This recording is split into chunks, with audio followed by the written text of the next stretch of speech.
Bonsoir à toutes et à tous.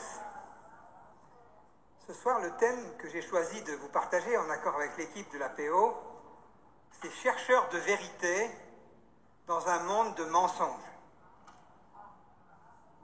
Ce soir, je vais vous faire un peu tourner la tête parce que je vais défiler beaucoup de choses techniques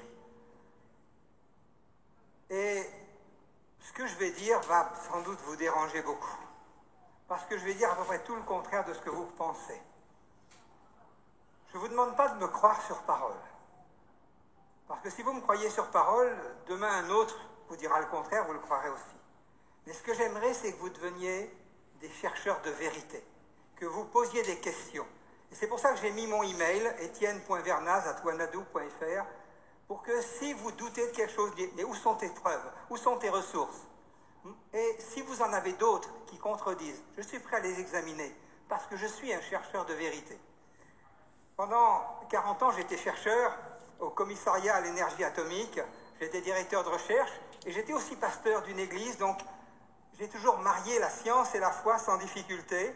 On peut avancer dans la diapositive. Voilà. Et pendant très longtemps, être chrétien, suivant, c'était pas un problème d'être scientifique et chrétien. Diapositive suivante, merci. Pendant des années, pendant des siècles, la foi encourageait la science et la science encourageait la foi. La plupart des fondateurs des sciences modernes qui ont donné leur nom aux unités comme Pascal, Newton, Ampère, etc., étaient des chrétiens engagés. Suivant. Mais tout change. Non, avant, vous en avez sauté une.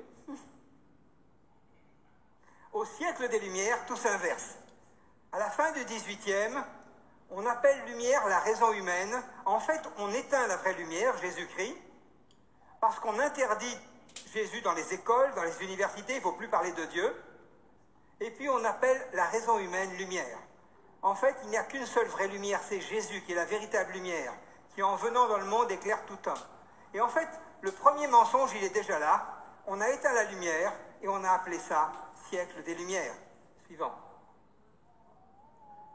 En fait, on est dans une guerre entre deux religions. L'humanisme séculier, c'est une religion où le Dieu, c'est l'homme, et il peut prendre toutes sortes de formes.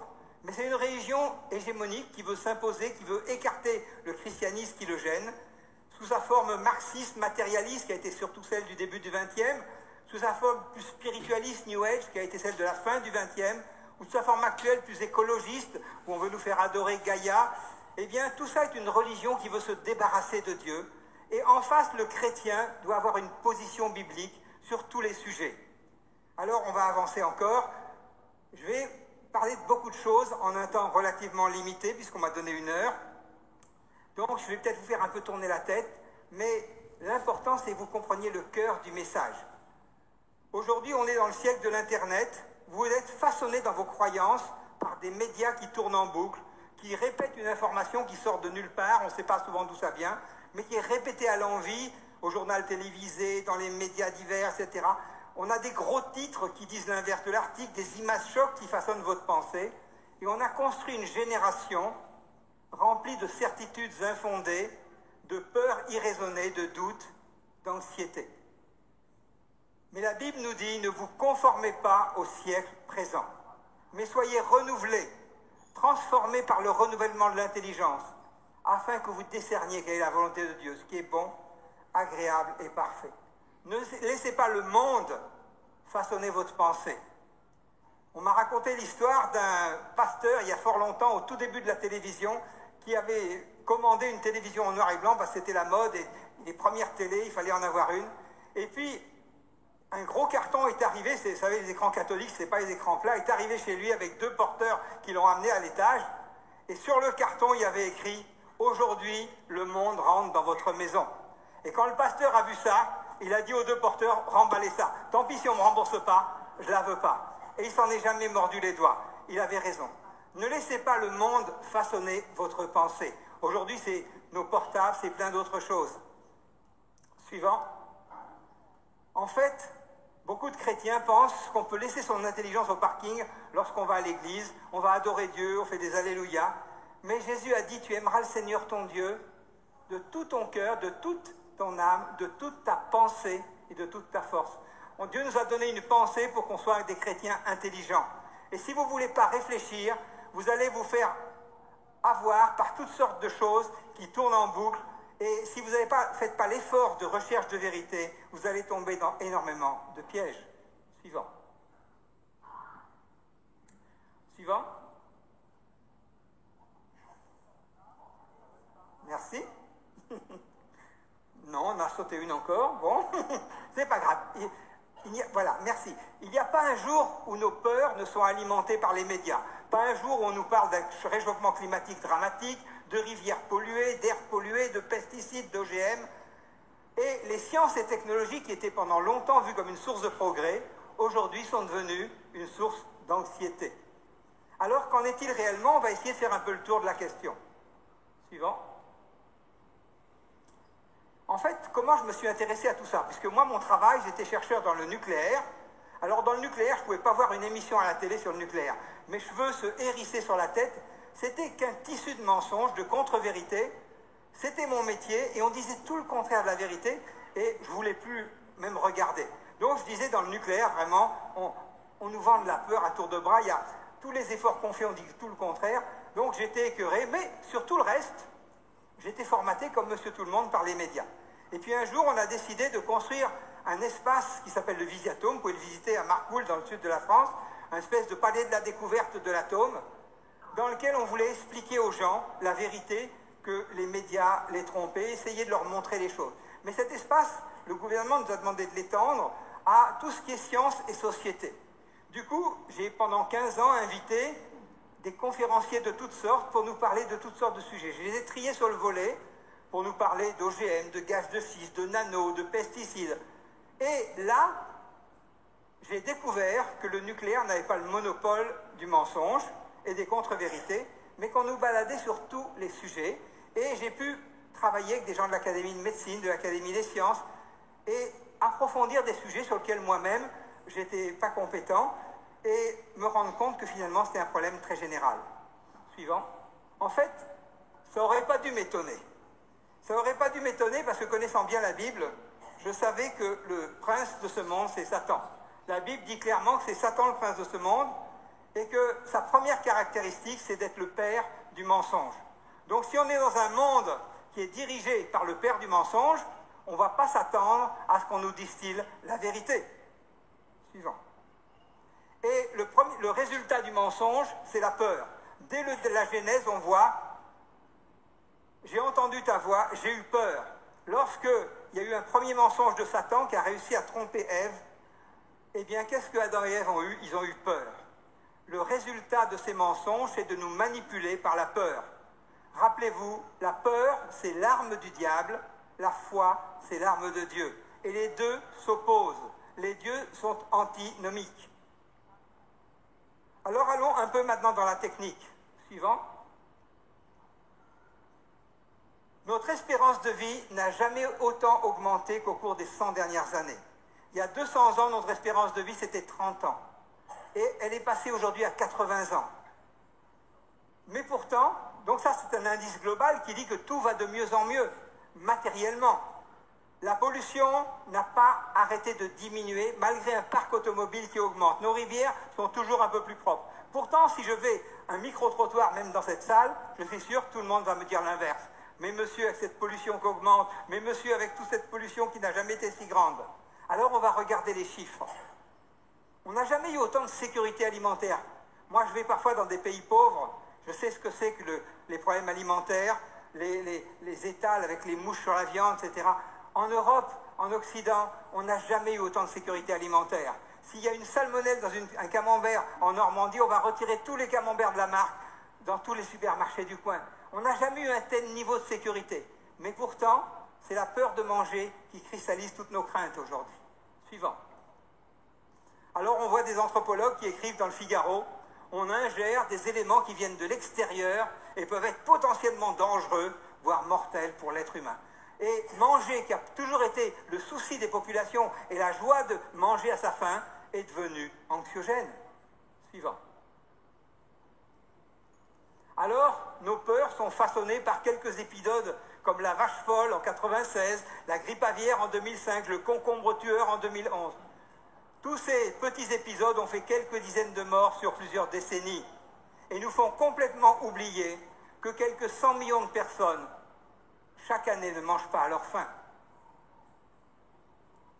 Suivant. Là, c'est un organisme d'État, l'ADEME, qui fait une grande conférence en 2015 et qui, pour inviter à sa conférence, écrit en gros dans toutes les affiches « Dans 5 ans, l'air des métropoles sera irrespirable ». Alors, c'était en 2015, 5 ans, c'est vite passé. Alors, il vous reste encore un peu moins d'un an, 6 mois. En 2020, prenez une grande bouffée d'air pur parce que dans 6 mois, vous ne pouvez plus respirer. Donc, voilà ce que nous vend l'État aujourd'hui. Alors, moi, en tant que chercheur, je dis, tiens, ah bon, regardons les chiffres. Alors, j'ai pris quelques chiffres sur tous les polluants. Là, j'ai fait des graphes entre 1990 et 2010. Sur tous les polluants, la qualité de l'air s'est améliorée, que ce soit sur les NOx, que ce soit sur les particules fines, que ce soit sur quelques polluants que ce soit, la qualité de l'air ne fait que s'améliorer. Et en fait, ce n'est pas seulement sur 20 ans. Ça a commencé à la fin des années 50 et ça n'a pas arrêté de s'améliorer. À Paris, le taux de fumée noire, c'est-à-dire essentiellement des particules fines de 2,5 microns, eh bien, était à quelques 200 microgrammes par mètre cube dans la fin des années 50. C'était effectivement toxique. Et puis on a travaillé, on a mis des normes, malgré l'augmentation des voitures, malgré l'augmentation de la population, ça n'a cessé de baisser. Aujourd'hui, on est à 10. On est beaucoup mieux que ce qui est naturel. Si on regarde combien il y a de particules fines dans les parties du Sahara, tout le milieu du monde, du côté tropical, en Asie, à cause des vents chauds, à cause de ça, il y a des particules fines naturelles, on est à peu près à 100 microgrammes par mètre cube. À Paris, on est à 10.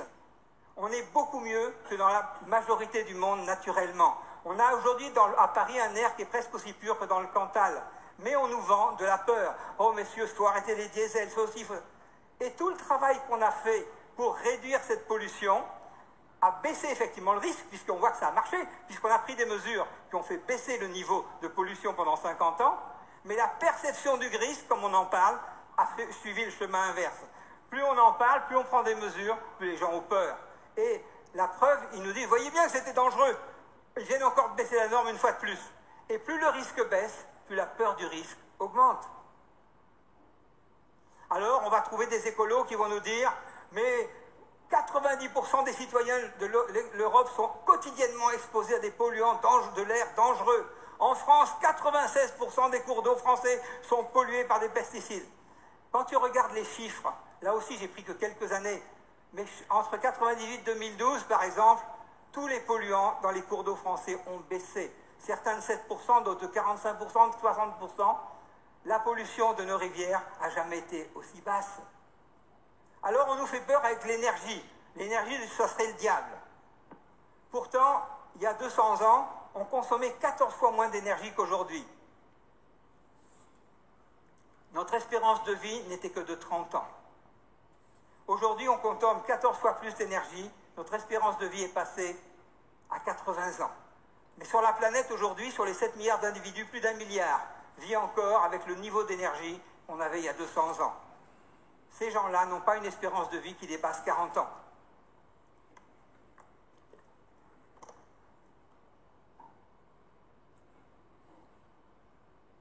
Suivant. En fait, il y a une relation directe entre énergie et espérance de vie. Au début, quand tu n'as pas du tout d'énergie, ton espérance de vie est très faible. C'est le début de la courbe. Et puis après, ce n'est pas du tout linéaire. Un peu d'énergie et tu as accès à l'eau potable. Tu peux faire un puits. Un peu d'énergie, tu as accès à un dispensaire. Un peu d'énergie, tu as un hôpital. Un peu d'énergie, tu as une université, tu as une route pour y aller. Et ça va très vite au début. Et puis après, entre un Français qui fait 4 tonnes d'équivalent pétrole par habitant et par an et un Américain qui en fait 8, il n'y a pas de gain. Il pourrait même y avoir une petite courbe décroissante. Excès d'énergie pourrait peut-être, excès d'obésité pourrait nuire. Mais on voit très bien qu'aujourd'hui, ceux qui veulent nous imposer de diviser par 4 notre espérance de vie nous conduiraient à passer de 80 ans à 60 ans d'espérance de vie. Diapositive suivante. En fait, on nous fait peur avec la pollution de l'air, qui n'a jamais été aussi basse, comme je vous l'ai dit, dans les pays développés. Et on nous dit tant de millions de morts. Alors c'est très facile à l'échelle du monde de faire peur avec des millions de morts, vu que tous les jours, il en meurt des dizaines et dizaines de milliers. Mais quand on lit bien ces rapports, on voit que l'essentiel de ces morts viennent des pays pauvres, où on cuisine dans des huttes qui n'ont même pas de cheminée, et où là, le taux de fumée est extrêmement élevé. Si on donnait l'accès à l'énergie à ces gens, ce nombre de morts diminuerait drastiquement. Alors, s'il a diminué dans tout l'Occident, c'est vrai qu'il y a quelques villes où il a augmenté, notamment en Chine, où là, il y a une forte pollution. Mais je m'en réjouis quand même. Alors là, vous allez être étonnés. Pourquoi? Parce que cette pollution vient de l'énergie. Et grâce à l'accès à l'énergie des Chinois, ils ont gagné 36 ans d'espérance de vie en un demi-siècle. Et maintenant, ils commencent à combattre, comme nous on l'a fait dans les années 50, la pollution, et ils vont encore gagner 1 ou 2 années d'espérance de vie pour rejoindre le même niveau que nous, parce qu'ils vont combattre la pollution. Mais entre pas de pollution et pas d'énergie, demandez aux Chinois, ils préfèrent avoir de l'énergie. Leur espérance de vie a fait un bond de 36 ans en un demi-siècle grâce à l'accès à l'énergie. Alors ne diabolisons pas l'énergie. Suivant. On nous fait peur avec tous les produits chimiques. Alors on fait des images dans lesquelles on va vous mettre d'abord des choses, des croix qui font peur, pollution, danger. On va mettre des mots, phénaldéhyde, acétaldéhyde, on va mettre toutes sortes de mots chimiques. Et puis on va associer des maladies, nausées, maux de tête, rhinite, conjonctivite, etc. Et du coup, particules fines, agression respiratoire, allergie, asthme. Et on va faire des associations sans jamais parler de la dose. En fait, en science, on sait que c'est la dose qui fait le poison. Alors autant ceux qui travaillent dans l'industrie de la colle pour moquette, etc., oui, il faut faire attention parce qu'ils peuvent atteindre des doses toxiques. Et effectivement, il faut une sécurité du travail rigoureuse. Mais quand votre enfant est mis en classe et qu'il y a une moquette au sol, rassurez-vous, il n'y a pas de danger. Mais on nous fait peur avec n'importe quoi aujourd'hui. Oui, tout est bon, tout est poison, tout est question de dose, tous les scientifiques l'ont dit avant moi. Alors, on nous fait peur avec des mensonges qui tournent en boucle. Le suivant, on nous dit par exemple, c'est à la première page du Nouvel Obs il y a quelques années, oui, les OGM sont des poisons. Tous les travaux du gars qui a fait ça ont été refusés par tous les journaux scientifiques parce que ça ne tenait pas la route scientifiquement. Mais le Nouvel Obs a accepté d'en faire la première page et ça va tourner en boucle. C'est repris ensuite par tous les autres médias et ça devient une vérité. Alors que toutes les académies se sont opposées à ça. On dit c'est faux. Alors vous avez le droit de ne pas aimer les OGM. Je ne vous dis pas que c'est d'aimer les OGM. Je vous dis on n'a pas le droit de faire peur aux gens avec des mensonges. Non, les OGM, tous les travaux scientifiques avaient montré qu'ils ne sont pas des poisons. Et on veut vous vendre de la peur et on vous fait tourner en boucle quelque chose qui n'est juste le contraire de la vérité. Nos émissions de télévision sont spécialisées dans cette contre-vérité et cette désinformation. Une émission que vous connaissez bien diffuse du mensonge en prime time en permanence. Elle en a fait sur le nucléaire qui m'a fait sauter en l'air. Là, j'en prends une qui a fait en 2016 sur les pesticides. Ces émissions sont extrêmement bien préparées. On vous dit un mois avant, 2 mois avant, on vous prépare le terrain.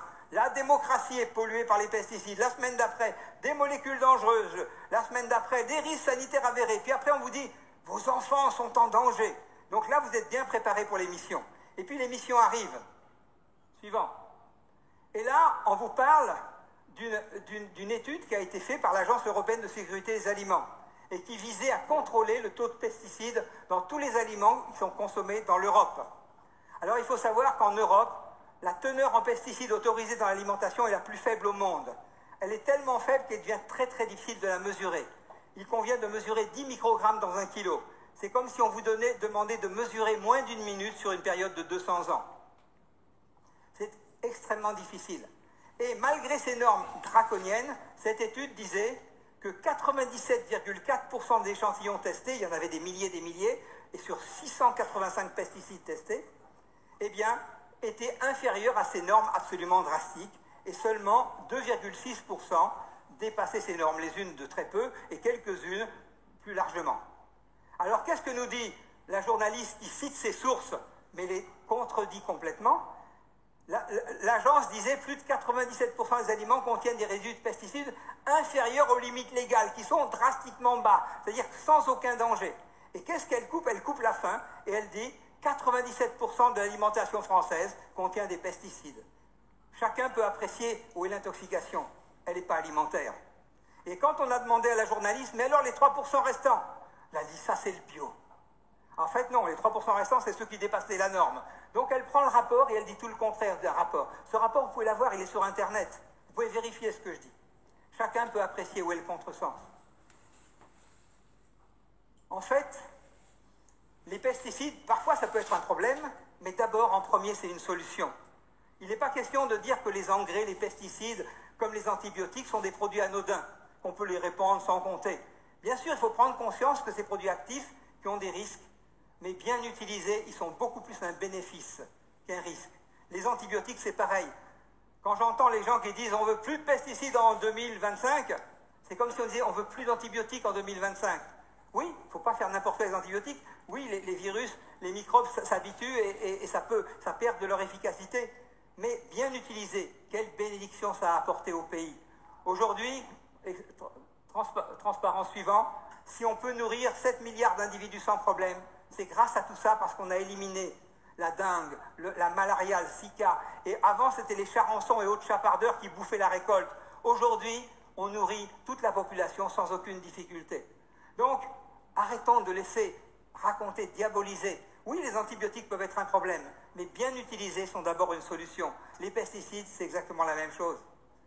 En fait, qui sait qu'aujourd'hui, les plantes sécrètent naturellement des pesticides pour se défendre des insectes?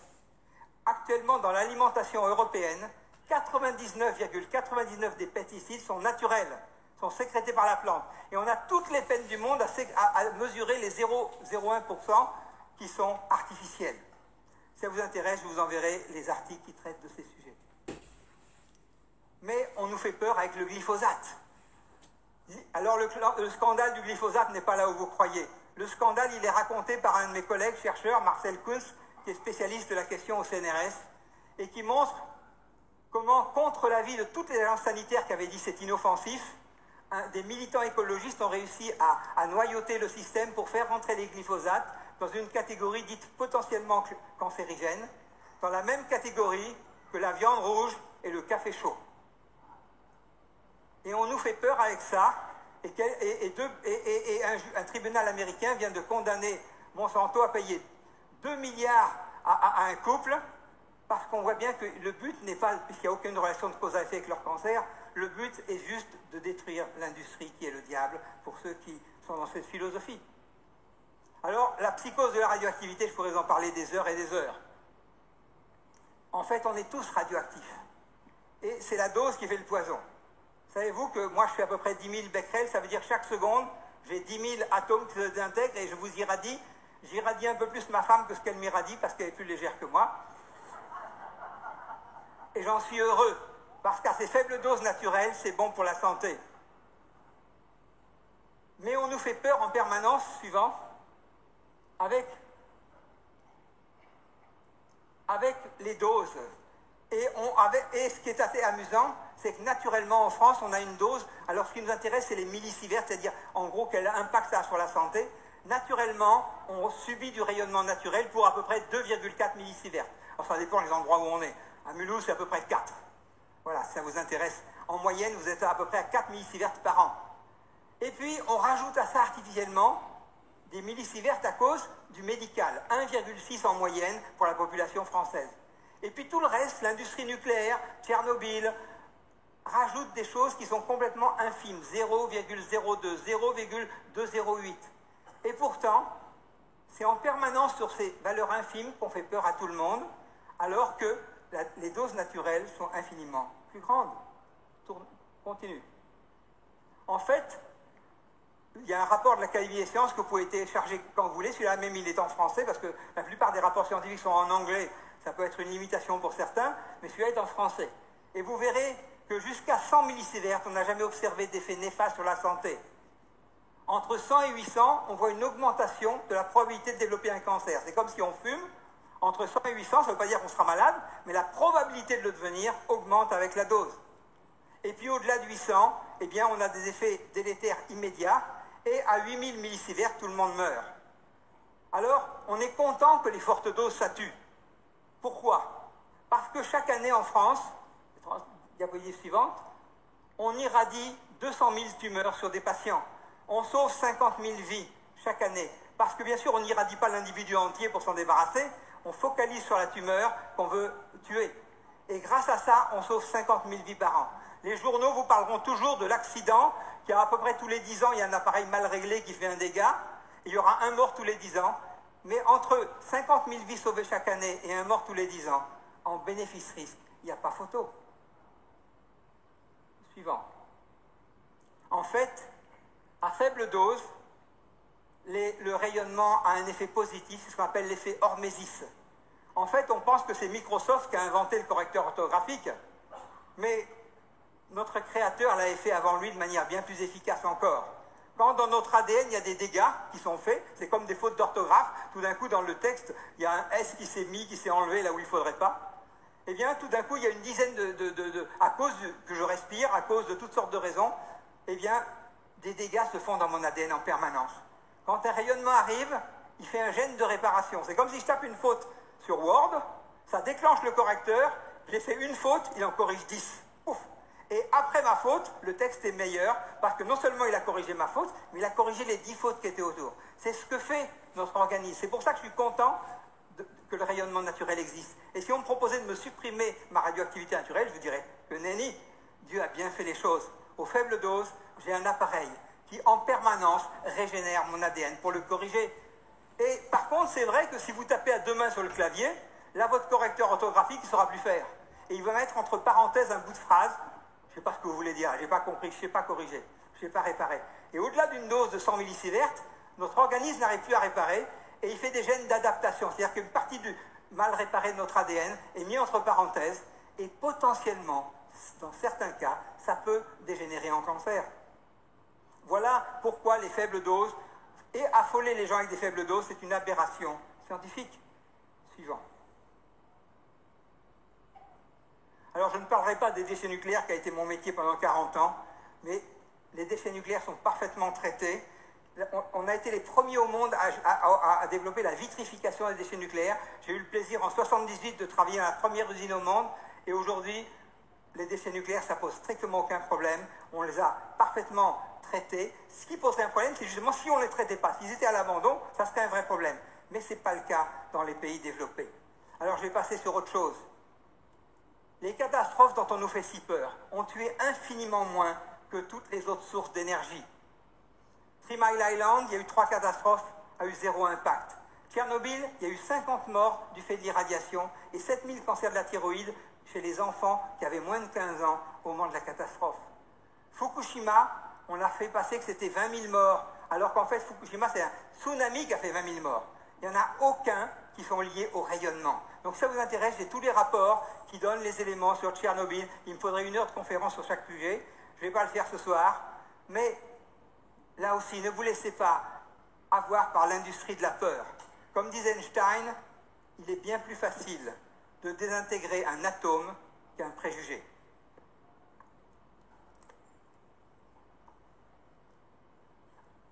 Suivant. En fait, pourquoi chaque fois qu'il y a eu un accident en avion, on n'a pas arrêté l'aviation civile, on n'a pas arrêté le transport, mais on a analysé la cause. Et c'est grâce à ça que là, on a la courbe en bleu, qui est le nombre de passagers transportés par année, qui ne fait que croître et embellir de décennie en décennie, et on a en rouge le nombre de morts par année. Et on voit que malgré une augmentation drastique du nombre de passagers, le nombre de morts ne fait que décroître. Pourquoi? Parce qu'à chaque accident, on analyse la cause et la sûreté est améliorée. C'est exactement la même chose dans le nucléaire. Après le premier accident de 3 Mile Island, on a vu qu'il y avait un risque d'explosion hydrogène. En France, on a équipé tous nos réacteurs de recombineurs à hydrogène. Ce qui est arrivé à Fukushima, cette explosion hydrogène n'aurait pas pu se passer. Après Tchernobyl, on a vu qu'on laissait des terrains contaminés en césium. Sur tous nos réacteurs, on a équipé de filtres césium, de telle sorte qu'un jour, on devait relâcher l'activité du cœur. Eh bien, 99,9% de l'activité du césium serait confinée dans de filtres à sable et les gens pourraient revenir autour de la centrale très rapidement. La dernière chose, c'est le dernier accident de Fukushima. Ça, on n'avait pas imaginé que ça pouvait arriver. C'est qu'en gros, un quart du pays n'existe plus. Il n'y a plus de route, à cause d'un tsunami et d'un tremblement de terre couplé. Plus de route, plus de gaz, plus d'eau, plus d'électricité. Donc tu ne peux pas aller avec les secours en camion, il n'y a qu'en hélicoptère, puis il n'y a pas de route. Tu n'as plus d'eau, toutes les canalisations sont rompues, toutes les canalisations de gaz sont en feu. Ça, on ne l'avait pas envisagé. C'est ce qu'ils ont eu à gérer. C'est pour ça, d'ailleurs, j'ai discuté avec le chef des pompiers qui gérait la situation à Tokyo. Il a dit, pour nous, Fukushima, c'était le dernier de nos soucis. On avait des centrales, des raffineries qui brûlaient. On avait des gens qui étaient sur le toit de leur maison, flottés dans la mer. En quelques heures, ils allaient mourir si on ne les sauvait pas. La priorité, ce n'était pas la centrale. On avait d'autres priorités. Alors, à cause de ça, on a dit ça, on ne l'avait pas imaginé. Donc on va imaginer, même si on n'est pas aussi sismique que le Japon, que la France, il y a un quart qui n'existe plus. On a coupé la France en 4. Nord-Est, Sud-Est, et Ouest et en 4 parties. Et on a mis une force d'intervention rapide qui aujourd'hui, s'il y avait un quart de la France qui disparaissait de la carte, il y a une force d'intervention rapide qui en 24 heures peut venir sécuriser la centrale, même s'il n'y a plus personne sur le site, et qui peut aller dans les pays d'à côté. Donc la sûreté n'a jamais été aussi élevée. Mais on vous vend de la peur à tour de bras. Passons au suivant. En fait, il y a une étude qui a été faite dans le Lancet, qui est le journal scientifique médical le plus fameux, qui montre le nombre de morts selon les types d'énergie. Et on voit que très loin, le nucléaire est celui qui en produit le moins, très loin par rapport à tout ce qui est fossile. Mais ça n'empêche que, sous la pression écologique allemande, nos amis allemands ont fermé des centrales nucléaires pour les remplacer par des centrales à charbon. Aujourd'hui, la peur du risque tue beaucoup plus que le risque lui-même. Suivant. Et comme ça, je pourrais passer 50 sujets. Je vais juste en survoler encore un ou deux. Et après, je vais chercher à conclure. Qu'est-ce qu'il faut en tirer de ça? Les ondes, les portables, les Wi-Fi, les micro-ondes, tout ça, eh bien, on ne savait pas. Donc, on a demandé à un de mes collègues, que j'apprécie beaucoup, qui s'appelle Roland Mas, qui était à l'époque le président du conseil scientifique de l'AFSAT, qui était l'agence de sécurité sanitaire de l'environnement et du travail. Et on leur a demandé de faire un rapport où ils ont fait travailler différents laboratoires, du CEA, du CNRS, et ils sont conclus avec un rapport de plus de 400 pages. La conclusion de ce rapport, après de nombreuses années d'études et faisant travailler les meilleurs labos sur le sujet, est dans le premier encadré. Aucune preuve convaincante d'un effet biologique particulier des radiofréquences n'est apportée. À ce jour, il ressort de cette étude que les radiofréquences supérieures à 400 MHz ne modifient pas les grandes fonctions cellulaires, ne sont pas un facteur de stress pour la cellule, ne provoquent pas d'effets génotoxiques. Donc le rapport est clair, on ne voit pas d'effets négatifs sur la santé. Mais quand les politiques ont commandité ce rapport et qu'il ne va pas dans le sens qu'ils veulent, ils vont tordre ce rapport. Donc le patron de l'agence, ça ne lui a pas plu ce rapport. Donc il a fait un avis et il a tordu les choses.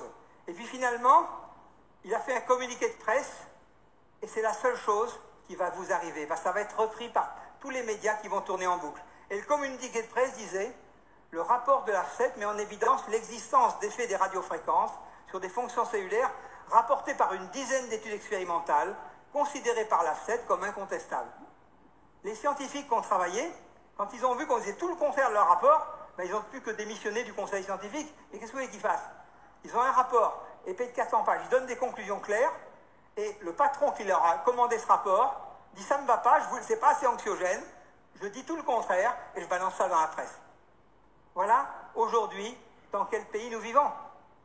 Et si ça vous intéresse, je vous mettrai en lien avec celui qui était en charge de ce rapport, qui est quelqu'un que j'apprécie particulièrement. Alors, maintenant, quelques mots du réchauffement climatique. Suivant.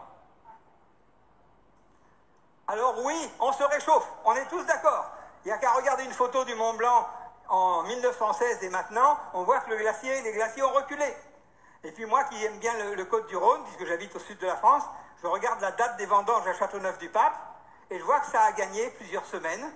Effectivement, c'est une preuve de réchauffement tout à fait claire. Mais est-ce que ce réchauffement, c'est quelque chose de dramatique? En fait, qu'est-ce que l'effet de serre? L'effet de serre, c'est que le soleil chauffe la Terre, les rayons visibles et infrarouges et ultraviolets frappent la Terre, la chauffent, et la Terre va renvoyer de l'infrarouge. Cet infrarouge, il va être réfléchi par l'atmosphère, mais il va être réfléchi, suivant, il va être réfléchi par l'atmosphère, et grâce à cette réflexion, s'il n'y avait pas d'effet de serre, la température moyenne de la Terre serait à moins 18 degrés, il n'y aurait pas de vie sur Terre. Mais grâce à cet effet de serre, eh bien la température moyenne de la Terre c'est plus 15 degrés, merci l'effet de serre. Donc on vous vend que c'est le diable, et s'il n'y avait pas d'effet de serre, il n'y aurait pas de vie sur Terre. Alors effectivement, si ça chauffait, et que cet effet de serre augmentait et que la couverture devenait trop épaisse, peut-être ça pourrait poser problème, mais est-ce que c'est le cas? Regardons un peu plus loin. Quelle est la cause de l'effet de serre? Eh bien, à 90%, c'est la vapeur d'eau.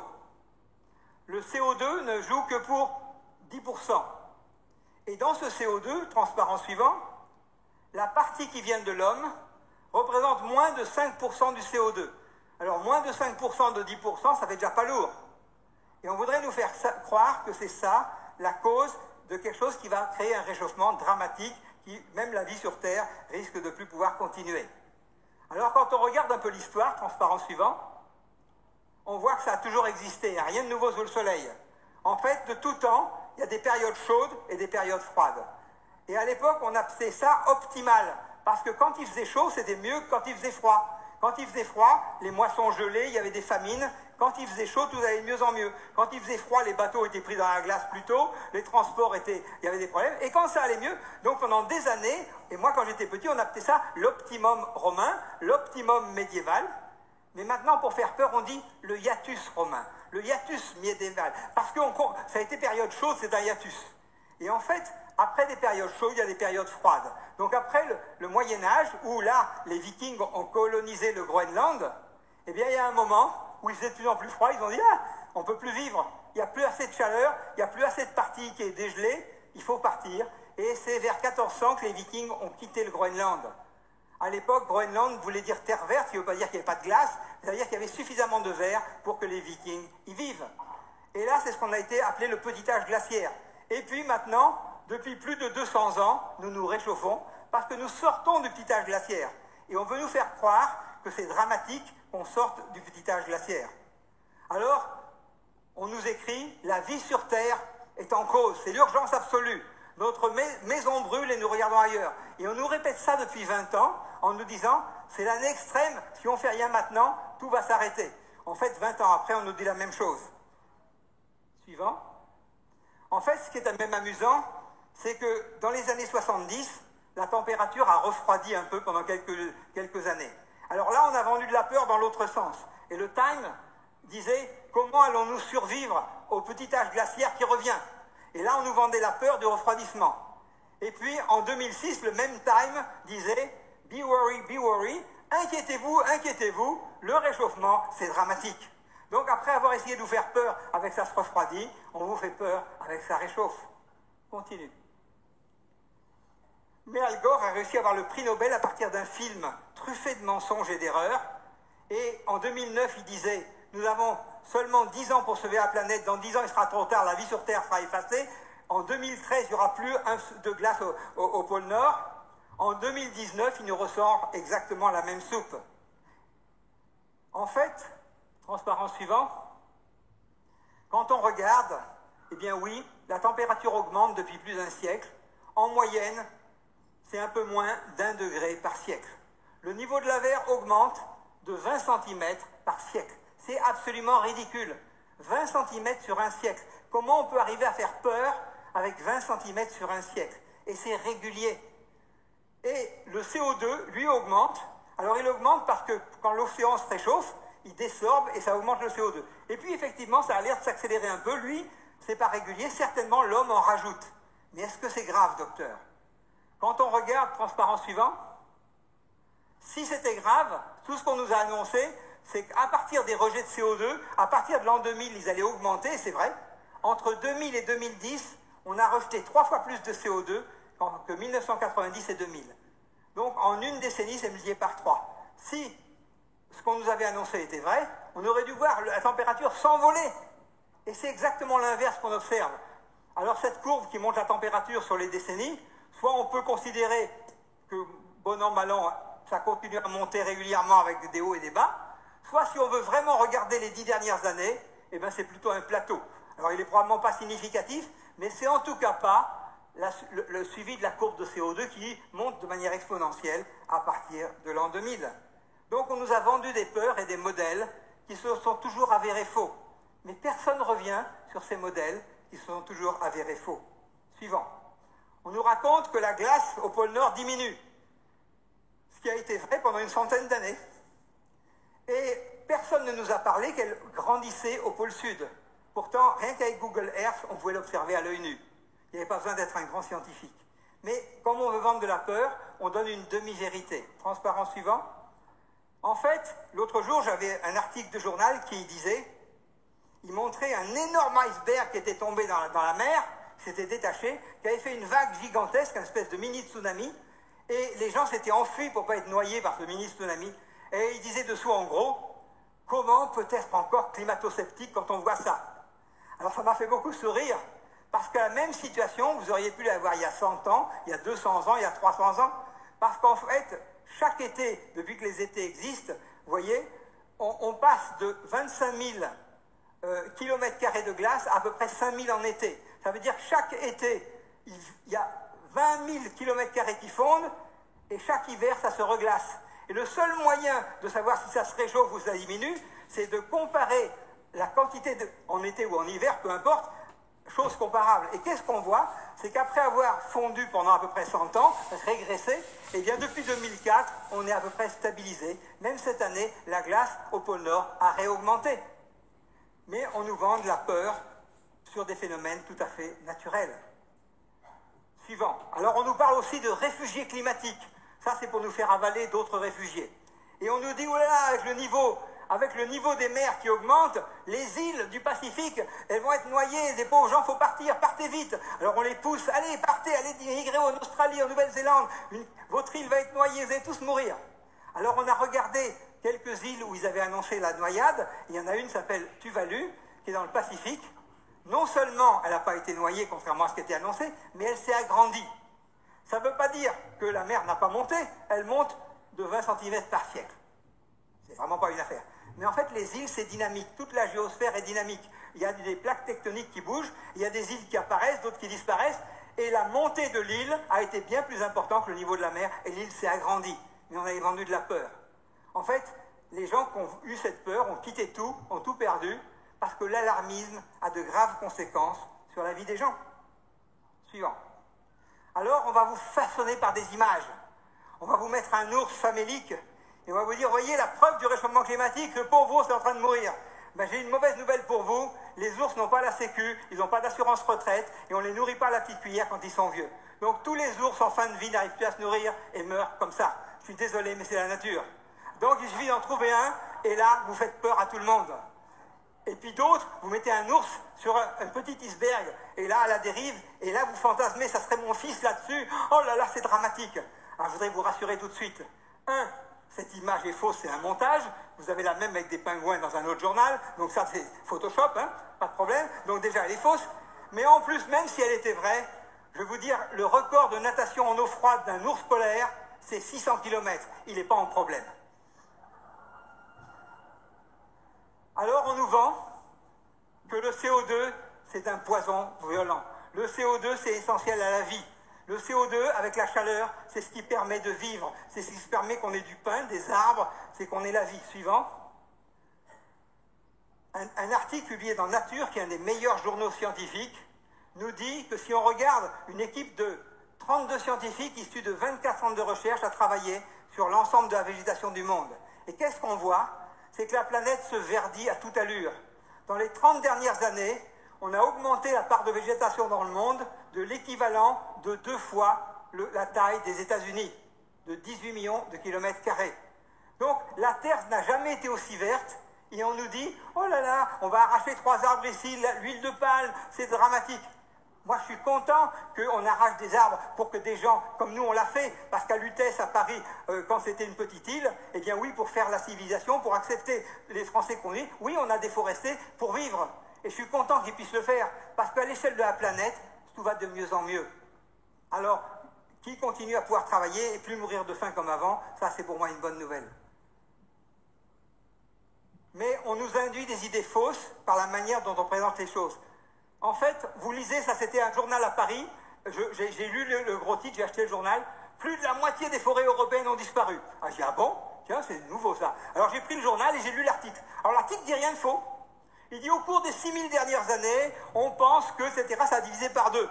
Alors effectivement, si on remonte avant Noé, C'est probablement vrai, parce qu'effectivement, même si on remonte à Lutèce, au temps des Gaulois et d'Astérix, certainement il y avait plus d'arbres qu'aujourd'hui, donc probablement c'est vrai, mais je n'ai pas de courbe, je n'ai pas de données, donc je ne peux pas vérifier. Par contre, j'ai des données sur les 50 dernières années, sur les 100 dernières années. Et sur les 100 dernières années, je peux vous dire, la forêt européenne gagne 254 mètres carrés par seconde. Depuis que je parle, elle a gagné des hectares et des hectares. C'est 800 000 hectares par an de plus en forêt en Europe. Et ça dure depuis des années et des années. Donc on nous vend de la peur, mais les faits scientifiques sont juste à l'opposé. Donc on est dans le mensonge permanent. Mais monsieur, mais toutes ces catastrophes naturelles, suivant. Eh bien, là aussi, je n'ai pas le temps, il me faudrait 1 heure d'exposé. Mais les scientifiques montrent qu'il n'y a aucune augmentation, ni en intensité, ni en fréquence des catastrophes naturelles. Qu'est-ce qui augmente alors? Ce n'est pas les catastrophes naturelles. Eh bien, c'est le nombre de portables qui augmente, c'est le nombre de smartphones. Parce qu'avant, quand il y avait une catastrophe naturelle, on envoyait un journaliste par bateau, il revenait 3 mois après, il faisait 2 pages au milieu du monde, on lisait un peu, oui, il y a eu beaucoup de morts là-bas, etc. Et aujourd'hui, quand il y a une catastrophe, vous avez toutes les images en live, le bébé qui a la main qui sort, le type comme ça, etc. Et ça tourne en boucle. Et du coup, l'impression que ça donne, c'est qu'il y en a de plus en plus. Mais si vous voulez sortir des impressions, il faut faire des statistiques.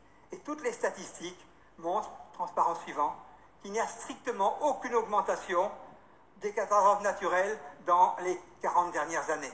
Ni en intensité, ni en fréquence. Même s'il y avait une tendance, ce serait plutôt à la diminution, mais ce n'est pas statistiquement significatif. Donc, ne vous laissez pas tromper par des médias qui, en permanence, vont vous vendre toutes sortes de peurs. Continue. La disparition des espèces, je ne suis pas compétent. Donc, je ne vais pas vous en parler longtemps, mais je voudrais juste quand même remettre les chiffres en perspective. Il y a une Union internationale de la conservation de la nature, UICN, qui dresse chaque année la liste officielle des espèces éteintes ou en voie d'extinction. Elle recense environ 1000 espèces de plantes et d'animaux éteintes au cours des 4 derniers siècles. Mais ça, c'est ce que les médias vont vous dire. C'est pas faux, a priori. Je ne vais pas vérifier, mais je pense que c'est vrai. Mais ils ne vous disent pas la suite. Mais dans le même temps, les biologistes découvrent et décrivent en moyenne 18 000 nouvelles espèces par an, qui s'ajoutent aux 2 millions déjà connus. Ça relativise un peu les choses quand on met la phrase en complet. Mais les médias ne vous mettront jamais la phrase en complet. Suivant. Il y a un homme qui s'appelle Björn Lomborg qui a écrit un livre, L'écologie sceptique, que je vous conseille. C'était un gars qui était un des fondateurs de Greenpeace dans son pays, au Danemark. Il s'est fait virer parce qu'il était honnête et il a dit « Mais attendez, là on est en train de vendre des salades, mais c'est pas vrai ce qu'on m'avait dit. » Et il a écrit un énorme bouquin là-dessus qui est passionnant. Et qu'est-ce qu'il nous dit? C'est qu'en fait, matériellement, tout va de mieux en mieux. La mortalité diminue, les enfants qui meurent de faim diminuent, les enfants qui meurent en bas âge diminuent, la pollution de l'air diminue, tout va de mieux en mieux matériellement. Continuons. Mais la peur est la nouvelle religion des sociétés qui ont viré Dieu.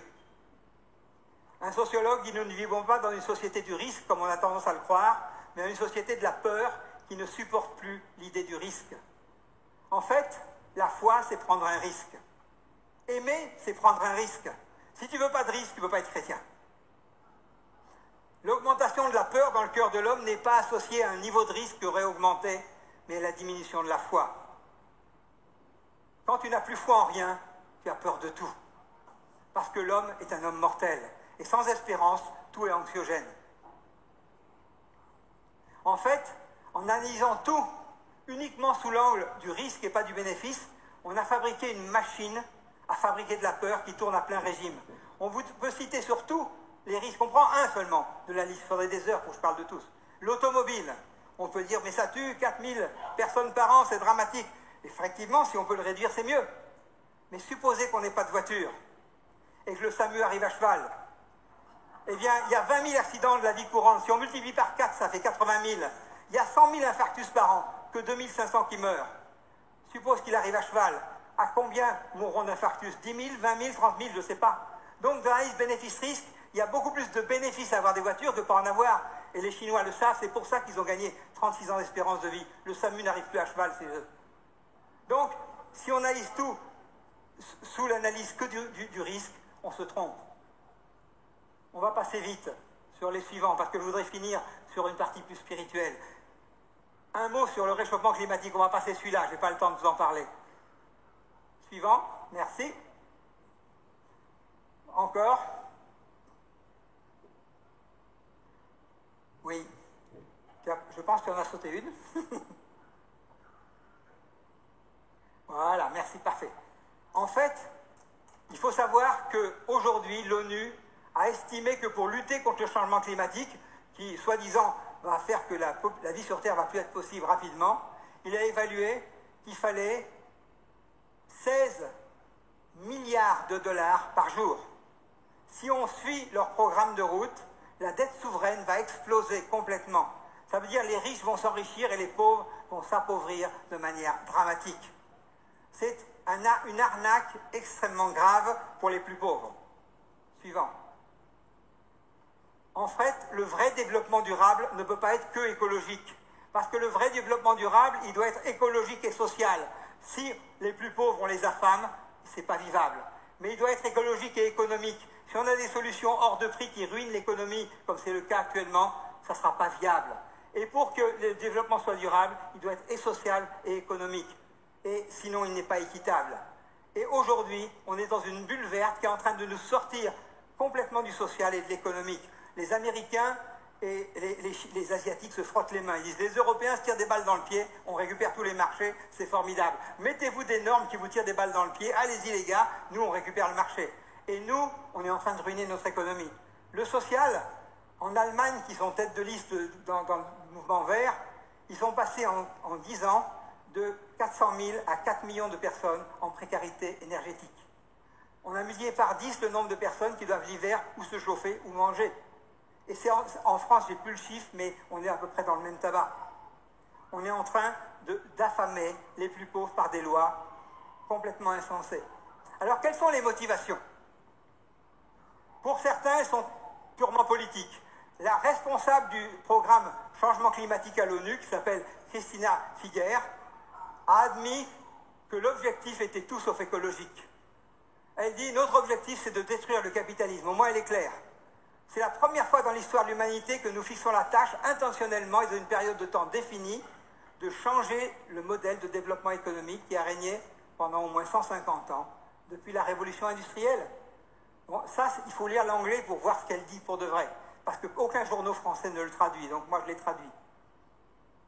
Et la ministre de l'Environnement du Canada dit, peu importe que la science soit fausse, il y a des avantages écologiques collatéraux, le changement climatique offre la plus grande chance d'apporter justice et égalité à la planète. Alors ces gens-là, eux, c'est un combat politique. D'autres, c'est un combat philosophique. Et ça, c'est plus grave encore. Pour beaucoup, c'est les fondateurs de ce qu'on appelle l'écologie profonde, la deep écologie. C'est un résultat de la théorie de l'évolution. Si tu crois que l'homme n'est qu'une bactérie qui a évolué, l'homme n'a pas plus de valeur qu'une coccinelle ou qu'un ver de terre. Et c'est de ça que partent ces écologistes. La vie humaine et non humaine ont la même valeur pour eux. Comme l'homme se développe au détriment de la vie non humaine, il faut supprimer l'homme. Une baisse substantielle de la population est nécessaire à l'épanouissement de la vie non humaine. Et le Graal de ces gens-là, c'est de nous faire passer de 7,5 milliards à 500 millions d'individus sur la surface de la Terre. Alors, comme les hommes ne se suicident pas d'eux-mêmes, il y a des philosophes qui vont les aider.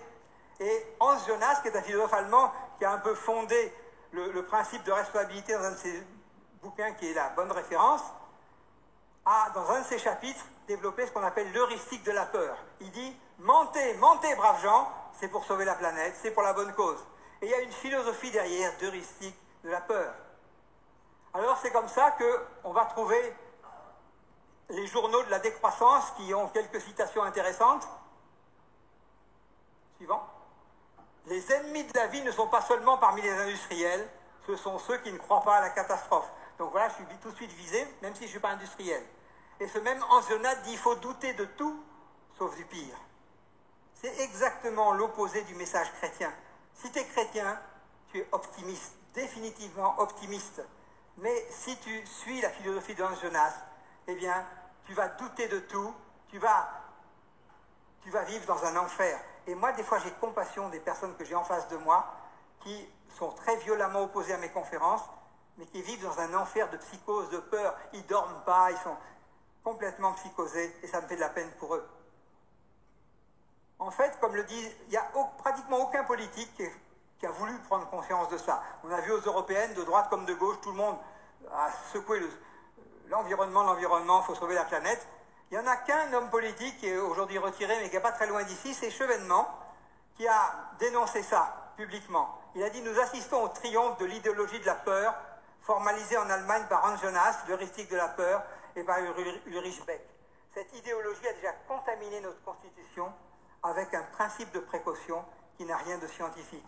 C'est un principe de paralysie parce qu'elle demande aux scientifiques de démontrer un non-effet. Et aucun scientifique ne peut démontrer un non-effet. Si, avant de mettre un avion en place, il avait fallu démontrer qu'il n'y aurait jamais de crash aérien, eh bien aucun avion n'aurait jamais volé. Le principe de paralysie aujourd'hui qu'on s'est mis est en train de nous tuer à petit feu. Mais pour avoir moins, puisqu'on se réchauffe de manière dramatique et qu'on a réussi à faire peur à tout le monde, on va vous faire rentrer dans leur philosophie. Pour pas réchauffer la planète, commencez par être vegan. Parce que vous savez, moi j'ai fait réciter les leçons à mes petites filles à l'école primaire, il fallait que je leur fasse répéter le P des vaches à cause du méthane met en danger la planète. Le P des vaches met en danger... Et quand je voyais que je faisais réciter ça, alors que le P des vaches par rapport au méthane naturel qui est sur les étangs, mais c'est complètement négligeable, ça me faisait mal au cœur de voir que dès tout petit, le mensonge était inculqué. Et puis après, on leur dit évitez de voyager en avion, n'ayez plus de voiture. Et puis finalement, on leur dit n'ayez pas d'enfants. Et finalement, en dernière nouvelle, on leur dit mais vous savez, un enfant, c'est 24 fois plus contribueur au CO2 qu'une voiture. Donc pour être efficace, c'est pas la voiture, il faut viser, c'est les enfants. N'ayez pas d'enfants. Et là, on voit derrière une volonté du diable qui déteste l'homme. Et bientôt, une dictature écologique, on n'en sait rien. Un des climatologues idéologistes, alarmistes, qui s'appelle François-Marie Bréon, disait dans Libération l'année dernière, on peut dire que la lutte contre le changement climatique est contraire aux libertés individuelles et sans doute à la démocratie. En gros, interdisez, empêchez les gens de faire ce qu'ils veulent et supprimons la démocratie, allons vers un gouvernement mondial. En fait, ces gens-là qui sont derrière ont déjà écrit les tables de la loi. Et ils ont fait une parodie des tables de la loi de Moïse. Et ils ont payé à grands frais des blocs de granit qui sont découpés de 6 mètres sur 4. Ils ont mis 4 blocs de granit et ils ont gravé les nouveaux 10 commandements écologistes. Et vous pouvez le voir sur Internet, c'est en Géorgie, aux États-Unis. Et ces milliardaires qui ont financé ça, dont le nom est caché, les choses cachées, vous savez de qui ça vient. Jésus a dit, il n'y a rien de caché qui doit être mis à la lumière. Eh bien, ces choses cachées, quand vous regardez le premier des 10 commandements, c'est maintenez l'humanité en dessous de 500 millions. Ça veut dire faites disparaître 7 milliards d'individus en trop. C'est leur premier nouveau commandement, qui est une parodie des vrais 10 commandements. Alors en fait, on est dans deux philosophies qui s'opposent totalement. Pour l'écologie profonde, l'homme est le prédateur de la planète. Tout ce qui fait décroître l'homme est bénéfique à leur nouveau dieu, Gaïa. Donc, qu'est-ce qui fait croître l'homme? Les enfants. Donc, développons l'homosexualité, le planning familial, l'avortement, l'euthanasie. Interdisons les enfants plus d'un, stérilisons les hommes, faisons tout ce qu'il faut pour qu'il y ait le moins d'enfants possible. Et le planning familial dans un pays est déjà actif pour, à leur insu, stériliser des personnes et forcer à faire des lois qui limitent le nombre d'enfants, qui font une pression terrible. Et puis d'un autre côté, le deuxième ennemi, c'est l'énergie. Parce qu'on a vu que sans énergie, on vit 30 ans, avec énergie, on vit 80. Il faut surtout qu'il n'y ait pas d'énergie. Donc diabolisons le charbon, le pétrole, le nucléaire, et remplaçons-le par des énergies complètement inefficaces. Le vent et le soleil qui arrivent toujours à contre-temps, c'est-à-dire ça chauffe quand j'ai pas besoin de ça éclaire quand j'ai pas besoin de m'éclairer, et ça chauffe au mois d'août quand j'ai pas besoin de me chauffer. Et comme on ne sait pas le stocker, c'est quelque chose de complètement inefficace. Donc oui, on pourrait vivre avec uniquement des énergies éoliennes. On savait le faire, on l'a fait au Moyen-Âge. Mais notre espérance de vie était 30 ans. Je n'ai pas vraiment envie de retourner à ça. Par contre, la vision du royaume de Dieu, c'est juste l'opposé.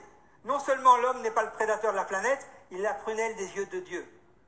La terre et même le cosmos est pour l'homme et non l'homme pour la terre. Cette terre est provisoire, mais l'homme est appelé à régner éternellement avec Dieu. En fait, L'homme qu'on veut détruire, c'est le cœur de ce qui est important pour Dieu. Et on est en train de te focaliser sur des faux problèmes et de détruire la prunelle des yeux de Dieu. En fait, on te dit, les moyens, les besoins sont illimités des hommes, mais les moyens sont limités. Et chaque année, on nous sort, la planète vit à crédit, c'était en août 2017, cette année sera peut-être un peu plus tôt. Et en fait, tout ça est fondé sur rien du tout, mais je n'ai pas le temps de l'expliquer plus. Mais en fait, oui, les désirs de l'homme sans Dieu sont illimités. Ils ne sont jamais satisfaits, nous dit Ecclésiaste. Mais la vision chrétienne est juste à l'opposé. Les besoins de l'homme sont limités, mais les moyens sont illimités. Pourquoi ? Parce que Dieu a dit « Je pourvoirai à tous vos besoins selon ma richesse ». Vous croyez que la richesse de Dieu est limitée ? Si on regarde les 30 dernières années, la population a augmenté énormément. Pourtant, la quantité de biens disponibles par habitant n'a fait que croître dans les 30 dernières années. Donc, il n'y a aucun problème de ressources. Quand on croit qu'on n'a plus de pétrole, on trouve le pétrole de schiste et on voit que la ressource peut être multipliée. Quand on croit qu'on n'a plus de nucléaire, on fait des surgénérateurs et la ressource, avec ce qu'on a aujourd'hui sur le territoire français, peut maintenir la production électrique pendant 8000 ans sans racheter un gramme d'uranium. Donc, aujourd'hui, chaque fois que Dieu a donné la créativité pour que la ressource se multiplie, mais c'est la méchanceté du cœur de l'homme qui affame les hommes. Ce n'est pas le manque de ressources, c'est les guerres, c'est les détournements, c'est toutes ces choses-là. En fait, c'est l'homme qu'il faut protéger et ce n'est pas la planète qui est en danger, c'est l'homme. C'est le cœur de l'homme le problème. Quand le cœur de l'homme est changé, l'écologie va bien. Quand les gens se convertissent dans certains pays, tout d'un coup, tout devient propre, l'écologie va beaucoup mieux. Par contre, quand le cœur n'est pas changé, on peut être des écologistes qui crient très fort, mais on reconnaît l'arbre à ses fruits. Voilà, après 6 mois de barrage écologiste pour empêcher qu'un barrage à Sirvins soit fait, quand vous voyez l'état qu'ils ont laissé, vous dites « Ok, faites ce que je dis, mais faites pas ce que je fais. Hein » En fait, si le cœur n'est pas changé, l'écologie va mal. En fait, on a affolé toute la France avec des virus. On nous a fait peur avec la grippe, on nous a parlé du H1N1, qui avait des milliers de morts. On nous a parlé du H5, on nous a parlé d'autres choses. Mais il y a un virus dont on n'a jamais parlé, qui pourtant est le seul qui tue beaucoup. C'est le H-A-I-N-E. Celui-là, il tue des milliers. Tous les 2 jours, une femme meurt sous les coups de son conjoint. Tous les jours, il y a des milliers de chrétiens qui sont tués au Darfour ou ailleurs, dans toutes les parties du monde. La haine fait énormément de morts, et ça, on s'en fiche. Pourtant, celui-là, il n'a pas besoin de milliards pour acheter des vaccins qui enrichissent les laboratoires pharmaceutiques. Celui-là, il a un vaccin qui est gratuit, il s'appelle Jésus. Lui qui est notre paix et qui a fait une unité.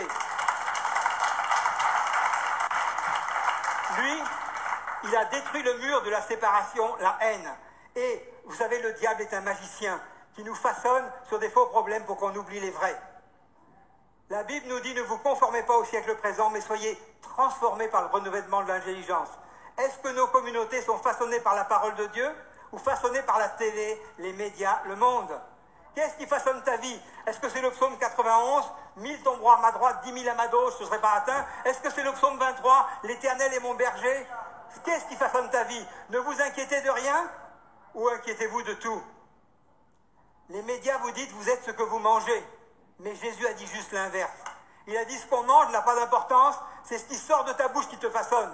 Et si de ta bouche il sort que des peurs, il en sera fait selon ta foi, tu mourras dans tes peurs.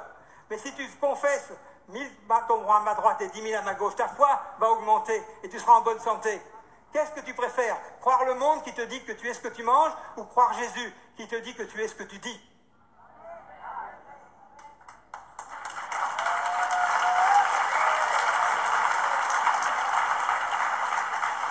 Le remède de Dieu, c'est un cœur joyeux. Toute la Bible répète tout le temps, partout. J'ai mis quelques références, mais il y en a plein d'autres. Ne vous inquiétez de rien. Qui veux-tu obéir? Le monde qui te dit inquiétez-vous de tout? Ou Jésus qui te dit ne vous inquiétez de rien? Réjouissez-vous toujours dans le Seigneur. Je le répète, réjouissez-vous. Ne vous inquiétez de rien. En fait, le diable est un grand magicien. Pendant qu'il t'amuse sur des faux problèmes, il te détourne des vrais problèmes. Actuellement, on est en train de déconstruire l'homme que Dieu a créé. On est en train de déconstruire le respect de la vie avec l'avortement, l'eugénisme, l'euthanasie, le suicide assisté. On déconstruit la famille, parent 1, parent 2 et demain peut-être parent 3. On déconstruit l'identité sexuelle avec la théorie du genre. On déconstruit tout pour une société qui va se détruire et qui va donner accès au diable. Et pendant qu'on t'amuse sur des faux problèmes, tu ne vois pas qu'on est en train de te passer des vrais problèmes qui vont détruire la société. Parce que c'est l'homme qu'il faut défendre et pas la nature. Quand l'homme, le cœur est changé, la nature va bien. Je finirai sur cette phrase de Spurgeon. L'anxiété ne vide pas demain de ses peines, elle vide seulement aujourd'hui de sa force. Voilà, je vous remercie.